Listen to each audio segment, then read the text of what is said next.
I really believe that this renaissance in psychedelics and plant medicines and healing and interest in shamanism and interest in new age modalities and interest in just awakening and consciousness, I believe that that is the response to the opposite that we're seeing in the world.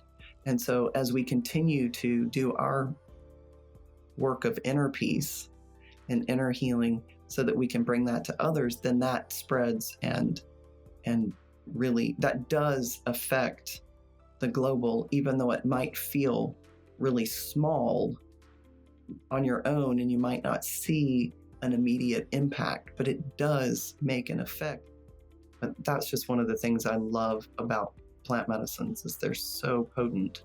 When you create personal relationship with them, you can invoke them and call them in, and they will be with you whether you have ingested them or not. Whether it's been years since you've ingested them, they'll still be there.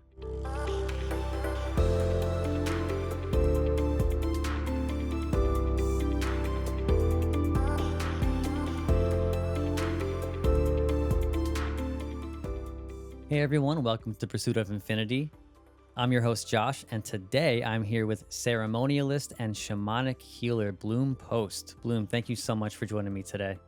Well, thank you for having me. It's really fun to be here. It's good to chat with you. It's such an honor. Now, we've come to know each other through the Blue Morpho Academy, and you had done a guest appearance, a guest lecture as a ceremonialist, which was amazing, very, very eye-opening. And at the end of it, you did a Q&A, and one of the people, they asked a question about um, blockages because they were comparing their path to yours. And he said that he felt a sort of blockage that he was trying to sort of break through with this work. And for you, it was the opposite, where you just had all of this information, all of this psychic info coming in, and you had to do quite the opposite, which is sort of tame that stuff. So I guess that's sort of a roundabout way of asking you to sort of share your journey and what it means to have to filter out all of that psychic information and sort of bring it back to yourself, your experience, and your control. Yeah, great question. Great place to start because that's how my path began. And I remember him asking that question. I have a lot of people who will, when I work with clients or in ceremony, who will ask how they can get linked in with the unseen realms, how they can connect with their guides, how they can open up those psychic and intuitive spaces that for me were just wide open from a very young age. And so, yes, it very much felt like I needed filters as opposed to other people. I sit with a lot of people who need support kind of clearing some of those walls, and I needed filters, not walls, but I needed filters so that I wasn't inundated with information all the time. And I think part of that was coming in sensitive and being just there's a lot of people who are born onto the planet sensitive and highly sensitive people, but I also had a very traumatic childhood, which then opened up the necessity, my need to be hypervigilant. And part of that hypervigilance was tracking energy so that I could keep myself safe. And so then as I was growing up, and I also was an empath being raised by an abusive narcissist. So narcissists create empaths. That's a whole other conversation. But as an empath, picking up on everybody else's energy. So part of it was, I think, a natural gift, and part of it was a learned ability because I needed it to survive. And then as I got older, especially when I left home, it no longer felt like it was really helping me survive. It felt like it was shutting me down because I was getting so much information, and it's really hard to walk around in the world hypervigilant, constantly tracking everybody else's energy instead of my own. So I needed to learn through the teachers that I sat with and through practicing and healing. I needed to learn to be sovereign and autonomous and not have to track everybody while also retaining my ability to get information that could be of support to people. Because the information I generally got about people was where their wounds were. And so that really supported my work as a healer.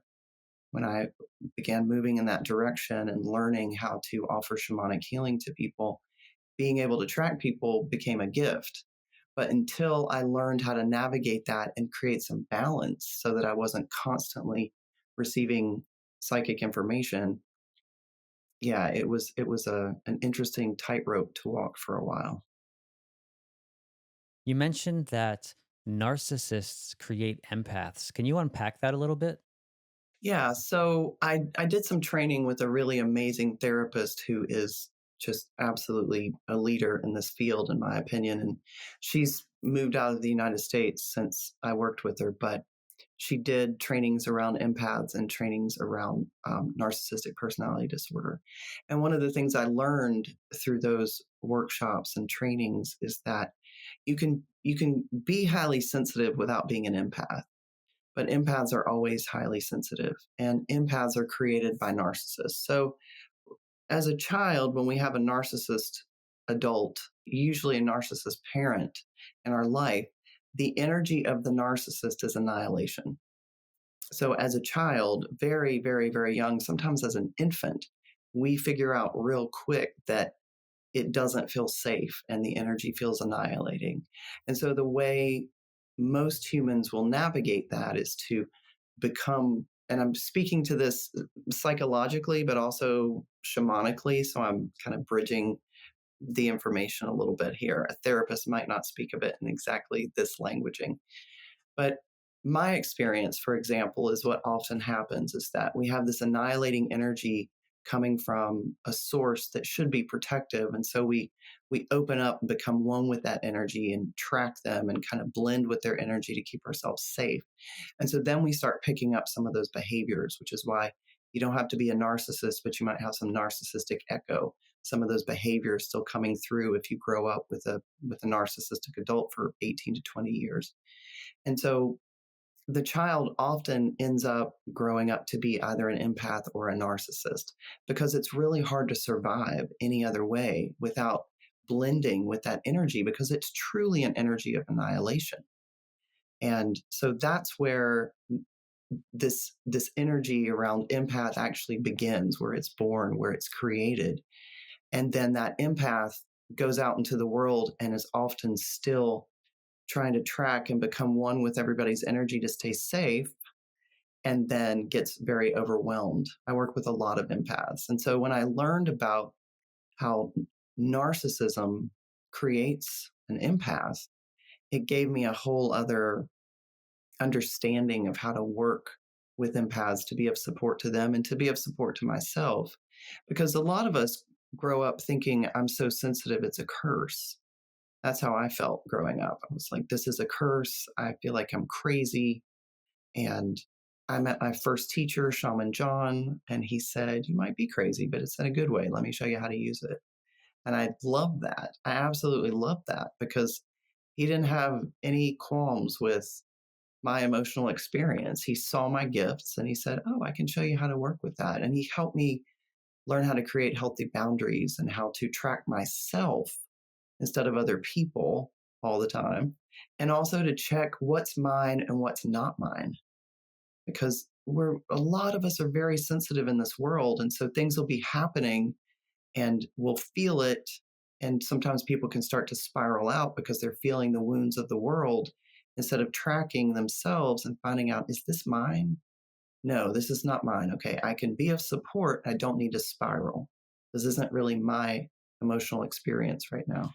So that's been very helpful for me personally on my journey, but also for sitting with others who are sensitive, who are empathic. So I'll unpack it about that much. There's a lot more to it. Definitely, because all circumstances are very complex and differ in many ways. Um, but I do have one last question about this.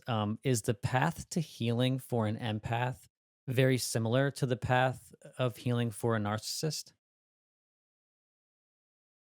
Huh, that's a great question. I'm going to just share my opinion straight up. I've never seen a true narcissist interested in healing. They'll say they're interested in healing long enough to get people off their back about it and then flow back into the behaviors. I've just never seen someone who truly has narcissistic personality disorder shift.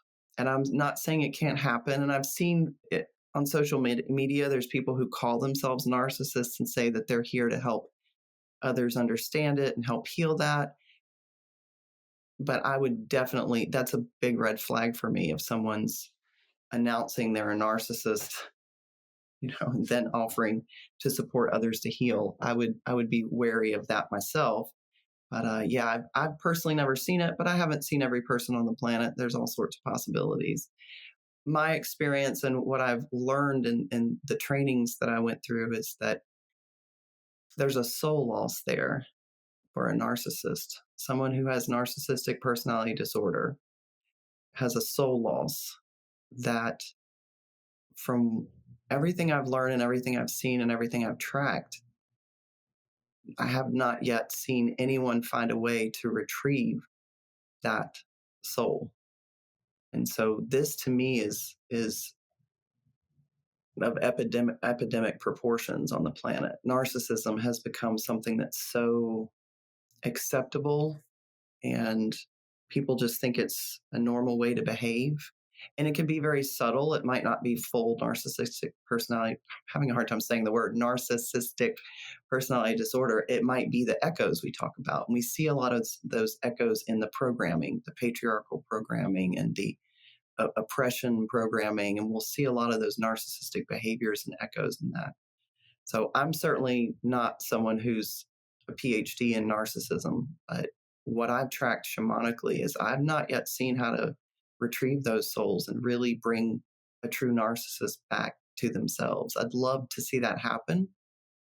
And so I look forward to the possibility of that. Yeah, and as you say, I also have noticed the same thing where I've never actually seen somebody who's on that far of the narcissist spectrum. I'm having a hard time saying it too. Uh, Necessarily come back or do like a full circle thing. But I try to also hold the paradox that I do think it's possible for any human being to heal in whatever way they can, or whatever way they see fit in their life, or whatever their karmic path happens to be. But you mentioned soul retrieval, and I understand that's something that you do. That's like something you help people with a lot. Can you talk about what soul retrieval is and how you go about doing that for people? Yes, for sure. And I agree with you. I definitely hold the vision that there's the possibility of healing for everyone. I think it's important to work from that space of seeing the wholeness and the healed already happened in order to empower that when working with others in ceremony or in one-on-one work. Soul retrieval from a shamanic perspective, the easiest way to explain it would be that when we have an experience, it might be very traumatic, very overtly traumatic, very obviously traumatic, or it might be more subtle. But generally, something frightening happens, something that scares us. And in order to help ourselves feel more safe in that process, an aspect of our soul will disengage, kind of leave the body in order to not feel the pain as deeply, not suffer as deeply in that challenging experience. You see this in somatic experiencing when they talk about a gazelle running from a lion, for example. And if the lion catches its prey, like the gazelle will fall on the ground and kind of just go limp. And that's an example of leaving the body before this traumatic thing can happen, right? That's kind of a intense visual, but we have those experiences emotionally, energetically as well. And so from a shamanic perspective, we need to bring those soul pieces back because that soul loss can create confusion. It can create sickness. It might be physical sickness, mental sickness. Um, it can drain our energy. And also, those soul pieces, say if something happened when someone was 4 years old and it was scary to them, they might not think of it as traumatic now, but their 4 year old self did. And so that soul piece will leave the body in order to help them stay. It's a very highly evolved way of keeping ourselves safe in a situation. There's nothing wrong that it happens. It's very highly evolved. then we need to bring those pieces back to come back to wholeness. And so if we don't go back and find, for example, that 4-year-old self that's still crying and grieving and whatever experience they're having, then that 4-year-old self will influence our behaviors today. And I see this in healing sessions with clients all the time, where they can't figure out how to stop some of the patterns that keep showing up, especially in relationship with their family, or relationship with their partner, relationship with a boss or coworker or friends. And these patterns will repeat themselves often because we're still being influenced by these younger aspects that disengage to help us feel safe, but now it doesn't feel safe anymore to have them disengaged. So, from a shamanic perspective, we bring those pieces back in order to help them integrate and grow up, embody us once again into the age that we are now, so that we can really step forward with all of our soul pieces feeling embodied, integrated, and then we can make decisions as a whole person, not from our wounded experience. Yeah, this reminds me a lot of internal family systems, where it's almost as if trauma creates a fracturing of the many selves that we have, and through the passage of time, it feels like in our bodies that that person that we used to be is gone, and now I'm here, and now I'm me, and the memories, they tend to sort of fade a little bit, and it sort of just feels like that's the past. But as we know, time does not work that way. And the healing aspect of it is, it's so important, at least from my perspective, to be able to reconnect with those parts of ourselves, those cast out or banished parts of ourselves, and see what they need. What did that 4-year-old need at the time that he didn't get, or he or she didn't get, and how do we give that to our 4-year-old selves now in order to heal that part of it, so that that part of ourselves is no longer banished and is back into, as you said, wholeness, and can contribute, because it seems to me that all the parts of ourselves have a contributing factor to our lives and to who we are. Yes, internal family systems, somatic experiencing, there's lots of ways to work with this. For me, the aspect around shamanism that I work with brings in another piece. We find out what that little one needs, but then we actually need to bring that little one home. And that's the retrieval aspect that I believe shamanism brings in, that final piece that can support these other tools and modalities that you're talking about, which I think are great. And that's the piece that has been so supportive to me in my life, to really bring those pieces back home and integrate them. And shamanism is a wonderful way to do that. Shamanic practices really understand that. So, for anybody who might not be familiar with what shamanism is, I assume if you listen to this podcast, you probably know. But just in case, can you just sort of describe and define shamanism as you see it? I can describe it as I see it. There are lots of differing opinions. There's, anthropologists and scientists who will have a very different way of looking at it. And there's people all over the world of differing backgrounds who will have different opinions about it. For me, it's someone who walks between worlds and works within that trance state to empower others to heal, being able to link into the unseen realms. Might involve working with plant medicine, might not. It just really depends on the way someone was trained. But really, walking between worlds and working in those trance states is a big piece of what I resonate with as shamanism. And what are the main tools that you use shamanically for your ceremonies? For ceremonies, it depends on the ceremony, but across the board, it's consistent that I work with singing medicine songs, singing ikaros, which are generally learned through medicine practice, working with teachers. I also work with rattles. I love to work with rattles. They're a tool that has become very much just an extension of my arm. Working with just different things that create different vibrations. There's a little bug flying around. Different vibrations in the space, shakapas, bells.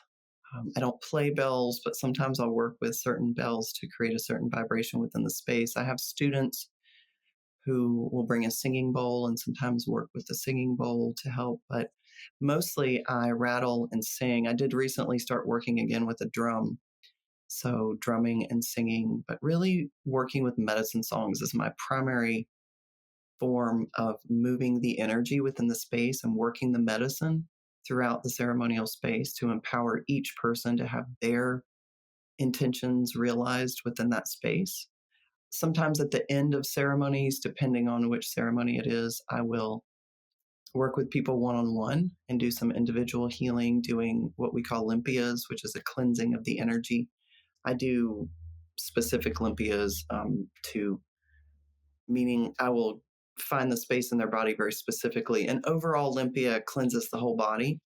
When I'm working with 5 or 6 people at the end of a ceremony, I'll be much more direct and specific and find the place in their body where the emotional trauma or need for healing is hanging out, and I'll go straight to that space and start working with them on that.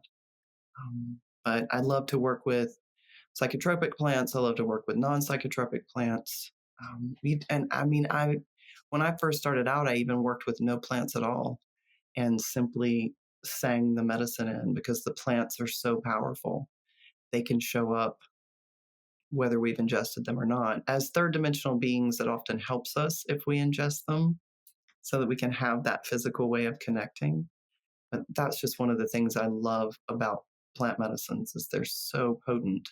When you create personal relationship with them, you can invoke them and call them in and they will be with you whether you have ingested them or not. Whether it's been years since you've ingested them, they'll still be there. And I just really feel that it's important to have that personal relationship with the medicines we work with, whatever those medicines are, whether they're plant medicines or energies in the unseen realms or whatever each person is working with. Personal relationship really elevates, amplifies, and makes all the difference from my experience. Yeah, I hear a lot of people describe this in sort of like this new agey psychedelic movement. You hear people talk about it, and it almost seems negative when they say it, but they'll say something like, "Oh, once you open the door, you'll never be able to close it again," as if you should want to close the door. But the whole point of the door being open is for you to be able to go into it or for the plant to come out of it, and then you have that connection then. Because as you said, when the door is open, you can't close it. That thing is always whatever it is. The spirit of the mushroom, at least in my case, mushrooms have been my go-to healing modality.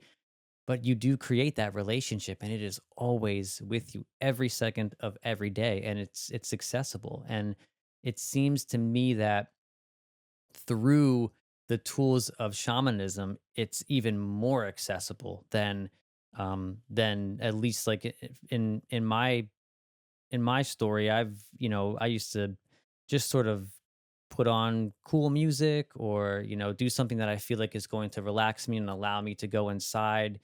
Because it's always been about that for me. It's never really been about the partying or the fun. I didn't approach these substances for that reason, like some people do. But since experiencing some of these shamanic tools while under the influence of psilocybin, really just exploded the growth.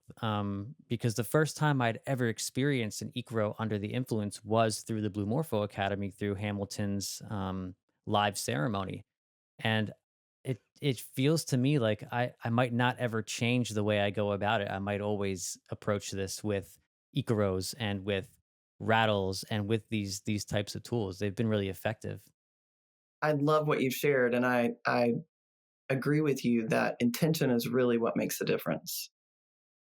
I love how Hamilton talks about Hamilton Souther, who you had mentioned, Blue Morpho Academy, and he talks about people often say that the plants are doing this to them, especially at onset when things are dropping in, really kicking in, and there can be this attitude of the plant did this to me, but that's really not what's happening. It's a co-creation. It's completely a co-creation. So in no way does it feel bad to me like I need to close the door. Now, having said that, I do understand that the path of healing isn't always easy. And there can be times when we just think, oh, I just opened a Pandora's box. What was I thinking? I will never get this thing closed again. I get that. I totally understand that. I have had moments like that back in the day. But yeah, once we open up the medicine and open ourselves to it, I truly believe it's worth it to keep walking through that door. And it's interesting because someone the other day was asking specifically about cacao, and they said, do you feel that the medicine of cacao can still come through, like in a candy bar or in some experience where it's been so over processed, or not even over processed, it's just been greatly processed and shifted. And I shared the story of I had a client who ended up being a student of mine for years, and she was wrongly accused and had been arrested. And if you can't come up with the money to get a lawyer and get things moving, then you sit in jail and you wait until things can move. And so she was in this jail for a year with no fresh air, no natural light. I mean, it was just, to me, it was horrific conditions that you literally never get fresh air and you never see daylight. It's just a really enclosed bubble. And I would email her and say, we're having cacao ceremony this weekend, and here's the time and day. And she would go, and I feel a little emotional even talking about it. She would go and get some Swiss Miss from the commissary and a styrofoam cup and pour some hot water in it and go back to her cell and be in ceremony with us from jail with Swiss Miss. Swiss Miss is so processed and is mostly sugar, but it didn't matter. It was her intention, or it was her need to link in with community and the spirit of the medicine and really just keep bringing healing to her heart in that process. And fortunately, she was able to get out of there because she had not done anything wrong. But she spent that year in ceremony with us from a jail cell with Swiss Miss. And it was just such a huge teaching to me, witnessing that, witnessing her willingness to link in however she could with the heart opening medicine of cacao, and how cacao came to her through Swiss Miss and through this hot cocoa processed product. And the plants, even if someone is just partying, the plant is still working with them. The medicine is still there. And it took me a while to remember that, because it's really important to me to have a space of respect and intention and really be intentional when we're sitting with medicine. And I've never been someone who wanted to just trip balls and cruise through the club. Like, I'm not saying I haven't partied and had my experiences, but I just didn't like to feel altered in that kind of way when I was younger. And I can see the fun in it. And I know that a lot of people have a great experience with that.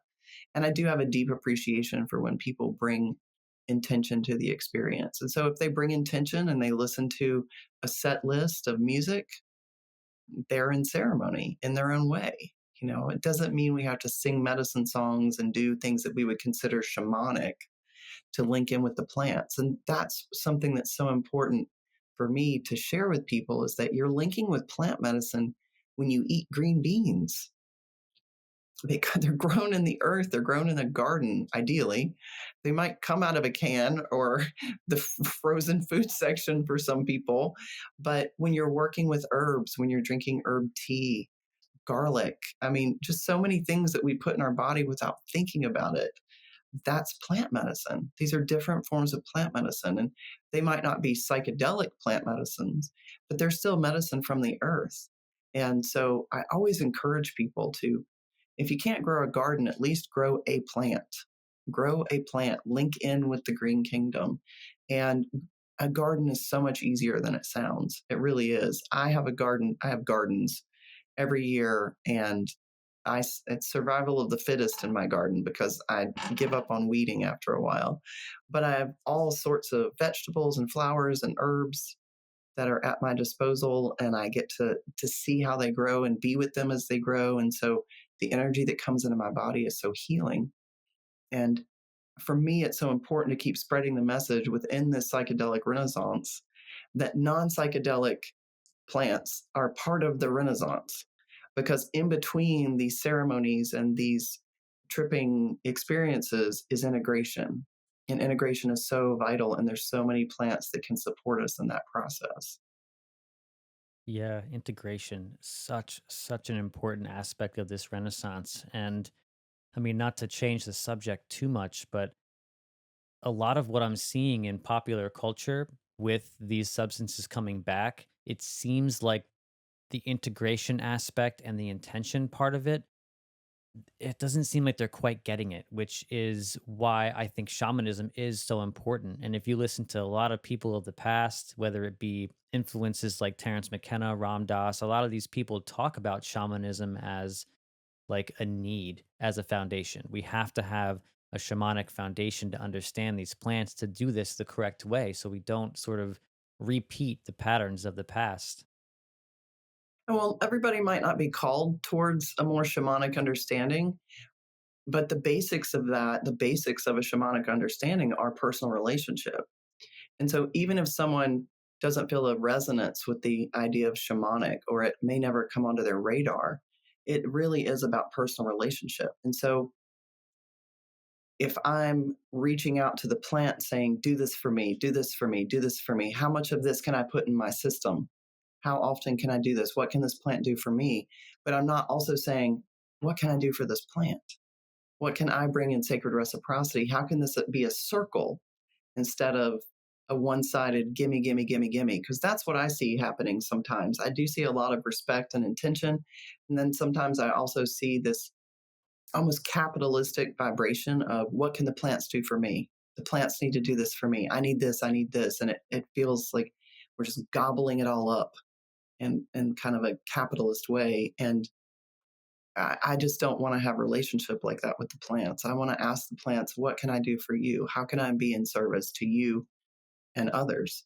You know, what can I bring to this relationship so that it's reciprocal, sacred reciprocity, Aini, as they say in the Andes. So that's some of what I see missing a little bit. When people will ask me about microdosing, sometimes they talk to me like it's another medication, but it's a magic bullet that'll be this pill that will almost like a pill that will make everything better. Oh, I just need to microdose and all my depression will go away. Well, you can microdose and it can be a huge support for depression, and you still need to do your work. You need to bring your piece to the puzzle. And so, same thing with ayahuasca. Had people say, oh, well, ayahuasca will fix it. And then they don't do anything about it in the meantime or in between the ceremonies. And this attitude that the plants will do it for me is not, in my opinion, sacred relationship with the plants. That's not being in right relationship. That's expecting the plants to do the work. And there's our own work and practices to do in between. And yes, we can use plants to support with that, but we need to show up and be part of that process. We co-create.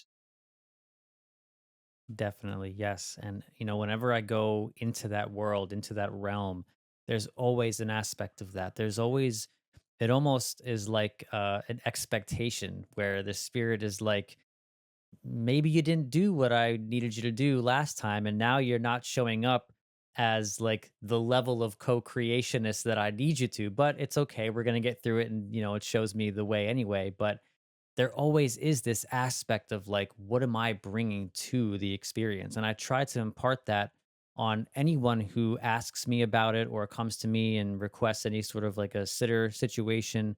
It's very important, along with your intentions. Like, what are you bringing to this experience? A lot of it is for people who just start out on the path, research, just steeping yourself in the wisdom and the paths of people who have paved the way for us.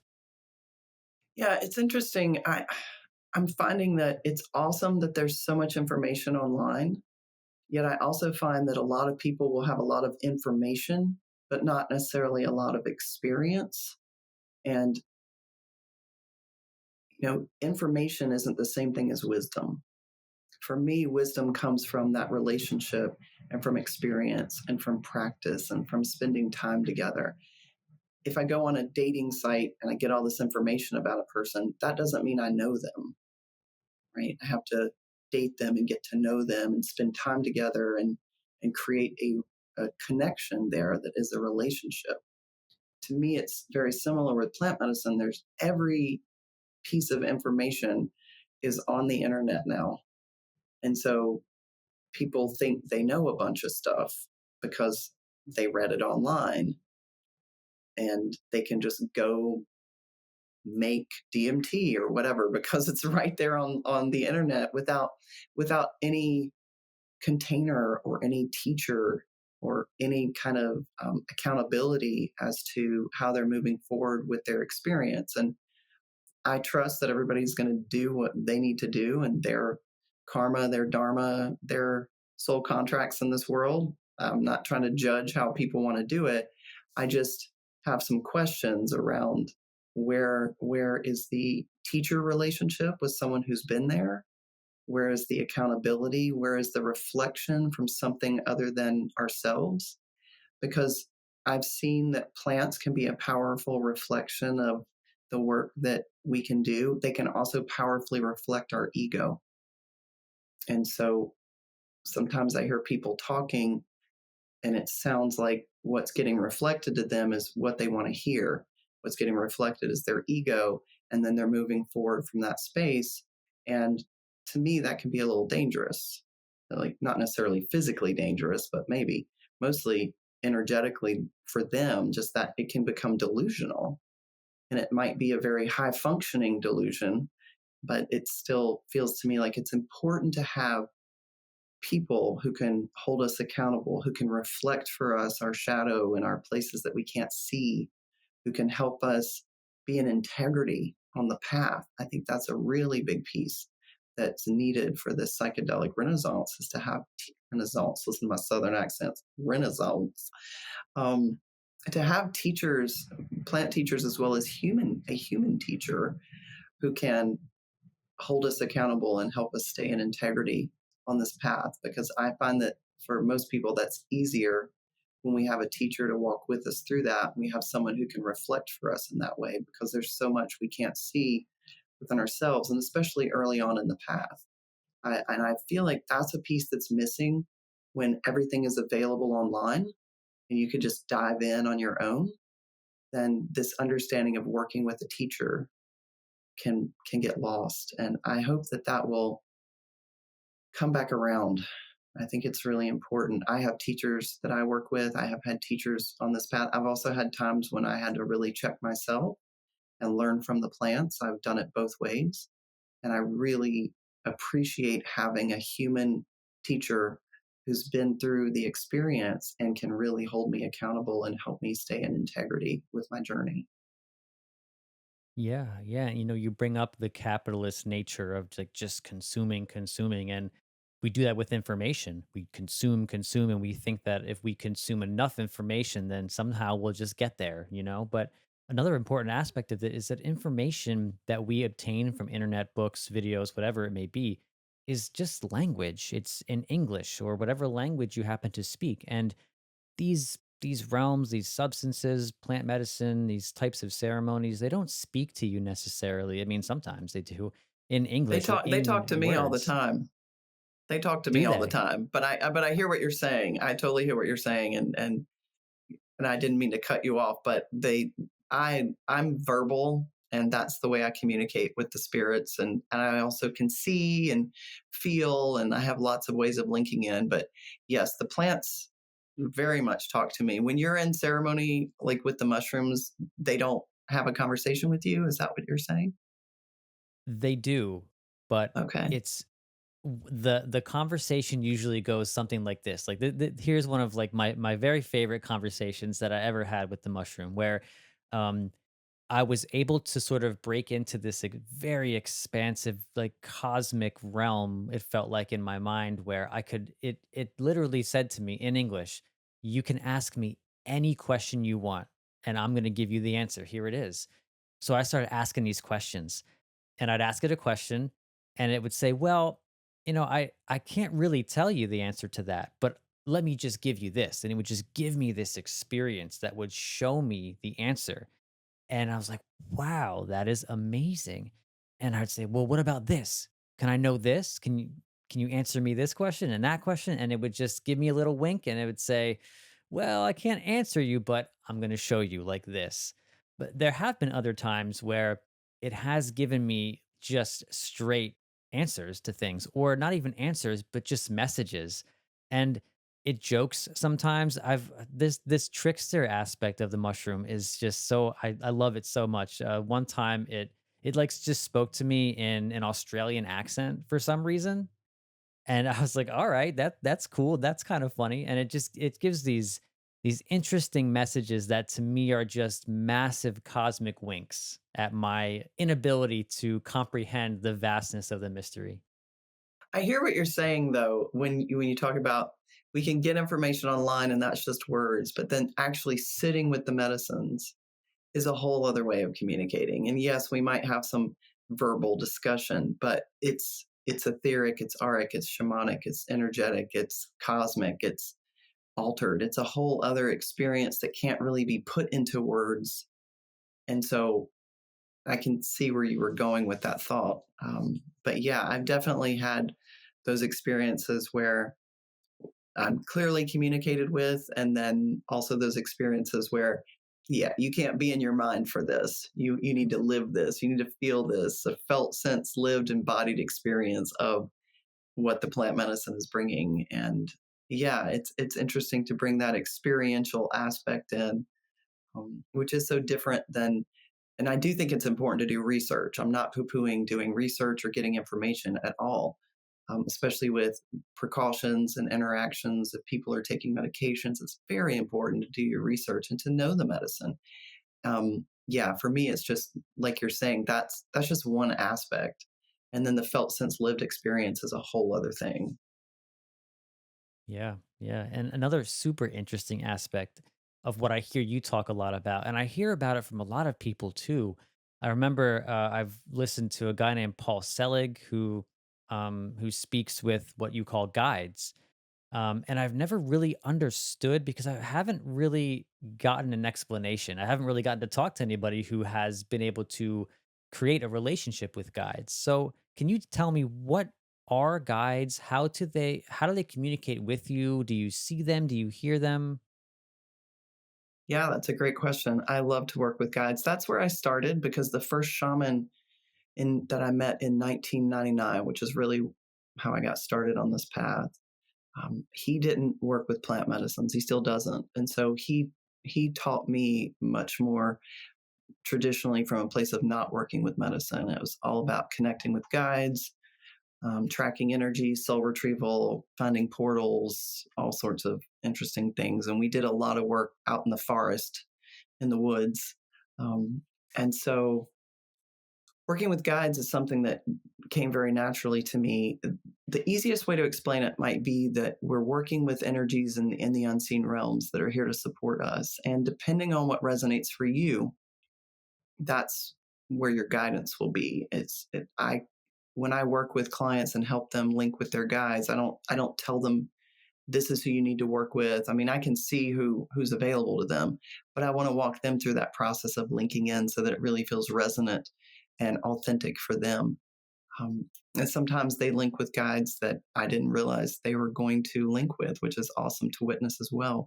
But it could be animal totems, it could be plant spirit devas, it can be archangels or beings of light, star beings, religious figures, teachers, shamans. I mean, it really, ancestors, it can really be anything that is resonant for you and linking with the spirit of that energy for support. It could be archetypes. It can even be, like gods and goddesses like Isis or Artemis, or, energies that people really feel a resonance with. And sometimes people will link in with energies that they're remembering from what might be considered past lives and different timelines.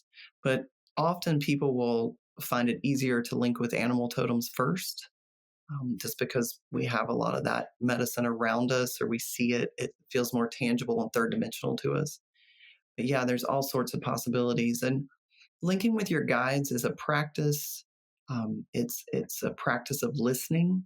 It's also a practice of trusting what you receive, because people will sometimes tell me, I can't see anything. I don't have an imagination. I can't see. And that's just patently untrue. It's just being able to find your way of seeing. So people see in different ways. I'm a true intuitive, so I feel it first. And then I learned to translate what I was feeling into visuals, so that then I could then see in my cosmic eye, and not see like I'm looking at you in this computer, but I could see the visual of, if something felt like a tiger, then I could see the tiger standing there with the person, right? So that took practice and learning how to navigate that. Um, and it's not as third dimensional. It's not like I'm looking at an archangel and I'm looking at their hair color or the color of their eyes or the shape of their nose. I'm not going in for details like that. I'm getting a sense of an archangel energy, and then I would say I link with it. But to explain that, I would say I would communicate with it to feel into who it is and why they're here to be of support. Just as an example, whether it's an animal totem, an archangel, whatever it is, you want to link in and find out how they're here to support you. And it really takes practice, because often people will try it and that's a little hard, and so they stop trying. But in order to create that relationship, you want to be in communication. And it's one of those things where you can also Google, if you've been, I'll just use tiger since I brought that up already. Um, you can use tiger if you're feeling a sense of connecting with the tiger, and you can Google what that totem is about.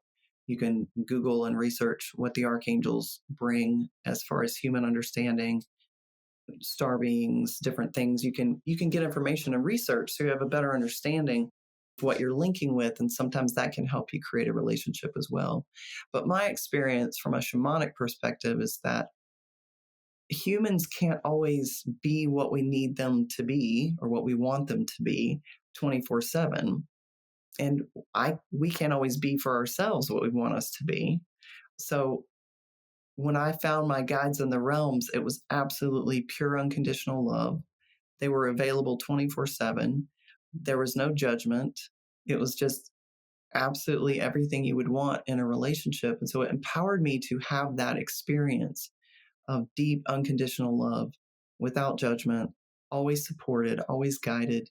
And then I practice learning to trust the information I'm getting, because most people are getting information every single day, but we're taught to ignore it. We're taught to write it off. We're taught to um, just not take it seriously. And I truly believe that if you can just reconnect with the wonder and the magic of being a 5-year-old, and allow for the possibility of these spirits that are here to be of support, and get out of that adulting, overthinking space, it's a lot easier to link in and connect. So, is there legitimacy to people who think that they're getting information that may not be quote unquote real or true? Like it might not be from their guides? Like, is that something that people do get? Or do you feel that most of the information that comes through does have origin in their guides and they just aren't really able to filter it or facilitate the communication?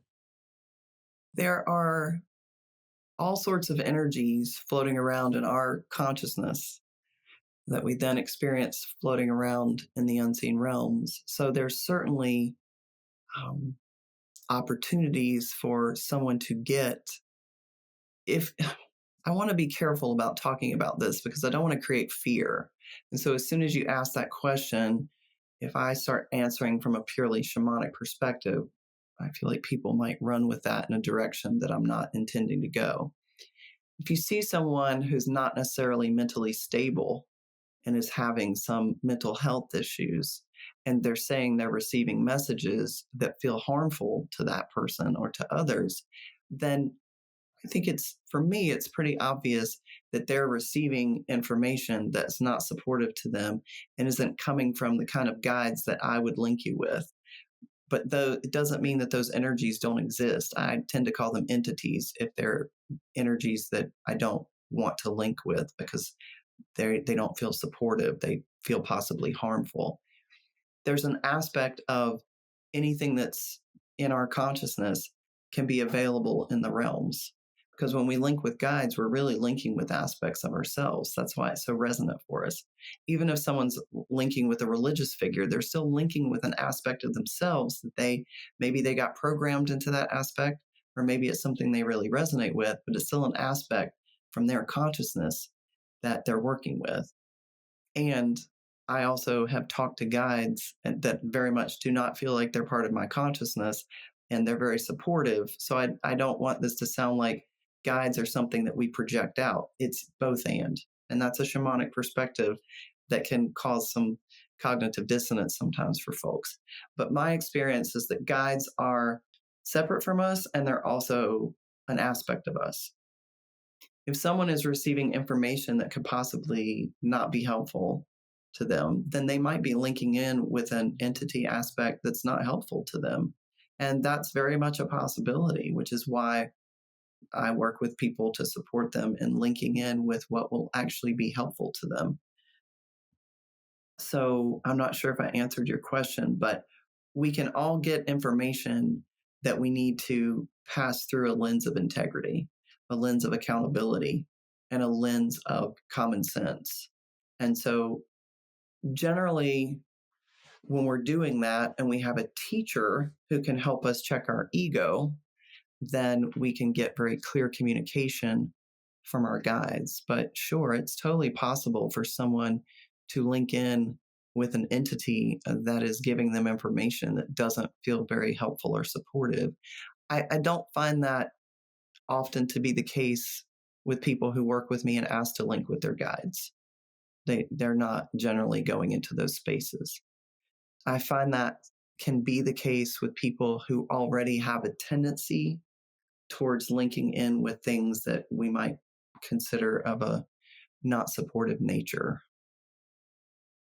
Yes, it sounds to me like what you're saying is again this co-creation aspect of it. We have the responsibility of bringing in the correct intentions to whatever we're doing so that we do get the information that is beneficial to our healing or the healing of the world as opposed to, something more nefarious. Mhm. And sometimes people don't realize they're linking with something that feels more nefarious. If there's been trauma and there's a mental health issue, then and I dealt with that growing up. I dealt with a lot of entities that did not feel supportive to me and very much wanted me to leave the planet. And so that was part of what I needed healing around so that I didn't feel like I was picking up every single radio station to the unseen realms. I wanted to link in with the ones that felt most supportive and most healing. But I also got help from therapists, and I didn't just go sit with a shaman. When people come sit with me who have mental health issues, I won't work with them unless they're also doing their work in other modalities. Because as Westerners, I think it's very important and I'm talking about if someone shows up with a mental health issue. I don't ask every client to go see a counselor or therapist, but I think it's very important when we have a mind or a body that's in crisis that we receive support from more than one modality. Shamanism can bring the aspect of healing that it can bring. Other aspects bring their aspects. I don't do body work, right? I don't do psychological counseling. I don't do, all of these other aspects, energy work, like through Reiki or different things that people might do. That's not how I'm working with people. So I think it's important that we get support in lots of different ways. And that kind of goes back to taking everything to the plants and wanting the plants to do all of it. We also can't just take everything to a therapist and expect that to fix everything. I don't think. I think it's great if someone talks to a counselor and gets that support. I did for years and it was hugely supportive.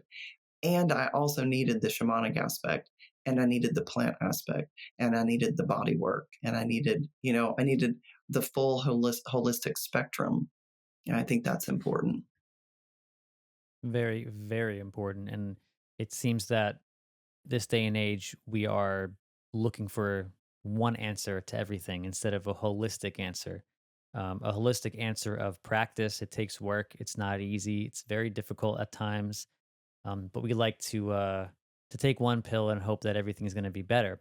Um, but as we begin to sort of approach an hour here, there's two huge questions that I'd like to ask you. I like to ask a lot of people these questions just because I like to get a background on people and understand where they're coming from, what kind of work they've done, and then sort of ask how you apply this to humanity. And let's start with the broad. Um, well, they're both broad, but we see the world right now. There is so much violence, so much division. It seems like societies are crumbling around us. How do we move forward here? And what do you see as the main issues from a shamanic lens? Yeah, I like these questions that you offer up, this understanding of really seeing the global perspective as well as the individual perspective. Ultimately, my experience is that the more I'm healed, the more healing I can bring to the global, to the big picture, to the larger perspective. And so I continue to focus on my individual healing as well as being in service to others to heal because I, part of this renaissance with plant medicines and psychedelics, I feel, is in response to what we see in the world, especially portrayed on social media and the media at large.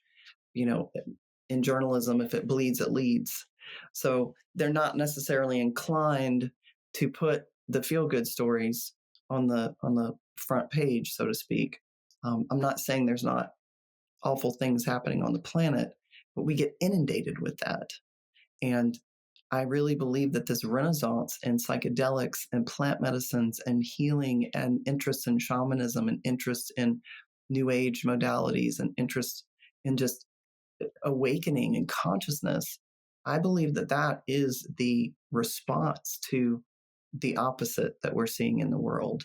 And so as we continue to do our work of inner peace and inner healing so that we can bring that to others, then that spreads and really that does affect the global, even though it might feel really small on your own and you might not see an immediate impact, but it does make an effect. And especially as that momentum grows and grows and grows, you feel like you're just one drop of water sometimes.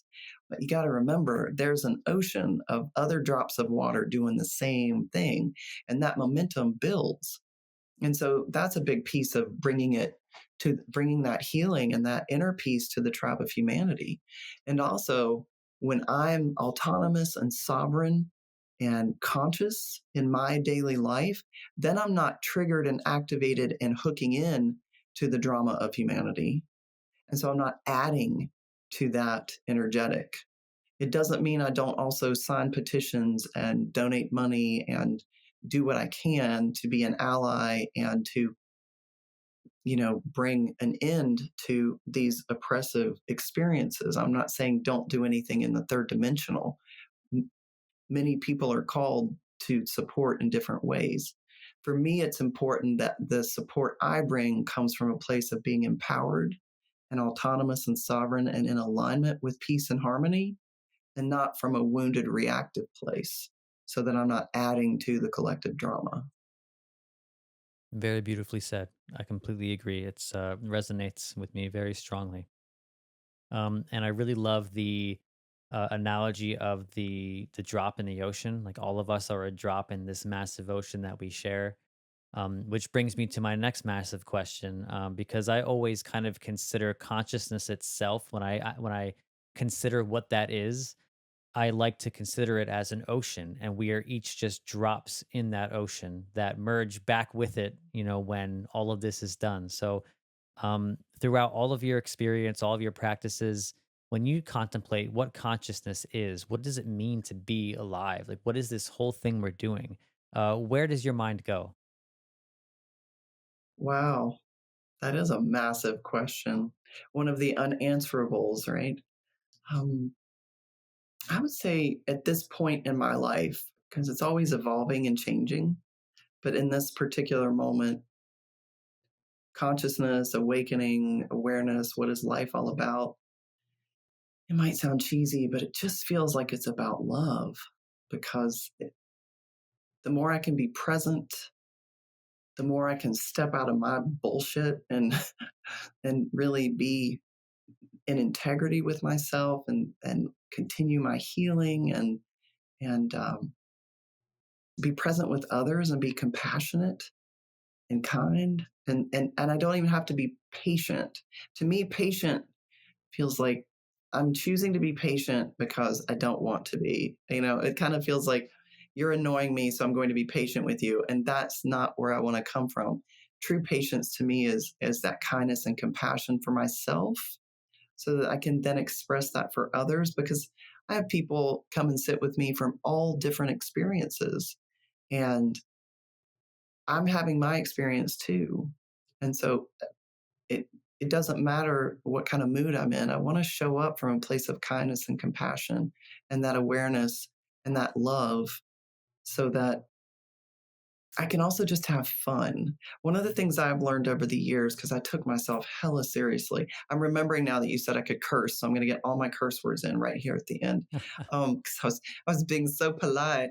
No, but I took myself very seriously because I really wanted to be in integrity on this path, and I wanted to bring good medicine to people, and I still do. And I learned over the years that it's good to take the medicine seriously. It's good to take the journey and the learning seriously, but I can't take myself so seriously. I'm a human. I'm a wounded healer, just like everybody else. We got our stuff.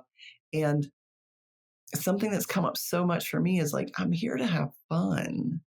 That's been forgotten in the process. This gets to be fun because I grew up in so much trauma and my sole focus was I got to heal, I got to heal, I got to heal, I got to heal. And the plants are like, yes, and don't forget, we can have fun, right? Um, I told this story. I think I told this story. I'll share it with you here for your listeners, but I think I told this in the lecture that you were talking about. Working with Wachuma and leading Wachuma ceremony. And this was back when I was still finding my way with leading ceremonies. I was much younger in that path. And I was feeling very altered, very altered. And I'm supposed to be leading. And I was like, whoa. And I said to the medicine, abuelo, grandfather, I said, whoa, I'm really altered. Am I going to be okay? And the medicine said, are you? And I said, I don't know. I'm not flying this plane because I knew I was not in control. Right. And the medicine said, oh, honey, you've never been flying this plane. You're not the one flying this plane. And I said, well, what am I here for? And the Wachuma said, you're the in-flight entertainment. And I was just like, right. I was thinking like San Pedro, like I'm flying the plane with San Pedro and I'm taking these people through their journey. And the medicine is like, bless your heart. No, you're the in-flight entertainment. And it wasn't dismissive of me. It was very funny and it made me laugh. And it totally reminded me, I'm here to sing the songs and to play the drum and to rattle and to hold the space and to weave them through their medicine experience. But I'm not in control of this. I'm not the thing. And I get to have fun as I learn and I get to have fun with the medicines and I get to have fun on this planet. And I have a student I've worked with for probably 12 years who's now a dear friend, and her mantra is, I love my life. And I have taken that mantra over the last however many years, and it is my banner that I carry with me. I love my life. I love my life because ultimately that just feels so important. That to me is what life is about. That we're here for such a finite amount of time. And I'm not saying there's not a lot of shit going down on the planet. Do I support that if I just stay spiraled out in my victimhood? No, I do not. I can empower and support others when I'm in my personal power with the big P, when I'm doing my healing, when I'm doing my work, and then I can be in service to others, and that momentum grows. So for me, that's exciting. That's fun to bring medicine to people, to bring healing to people, to link with these plant medicines. That's what my life is about. I'm not saying that's what life is about for everybody, but ultimately that brings me back to a place of joy and loving my life and being in love, not in love in a romantic way, but being in love, embodying love. And so that's when I feel most present and conscious and connected and in the oneness. And I just love that. Amazing, amazing. You're speaking my language, Bloom. And I've just really, really enjoyed this conversation. Endless gratitude to you for coming on here and sharing your wisdom with me and everyone who's listening. Can you just share where anybody can find you if they want to get in touch, they want to connect, they want to work with you? Yeah, my website is bloompost.com, BLOOMPOST.com. You can find me there. It's got all of my offerings listed, most of my offerings. There's some things, everything that can be public is listed. And then just reach out to me via email. That's the best way to reach me. I'm on Instagram as bloompostlove. I just got back on Instagram. Going to try that out for a while. And I'm on Facebook as Bloom Meriwether Post. But my website's the best place to find me and reach out for any questions or support, bloompost.com. Thank you so much, Josh. This has been super fun. Yeah, it's been great. Thank you so much again for coming on the show today, Bloom. Yeah, thank you.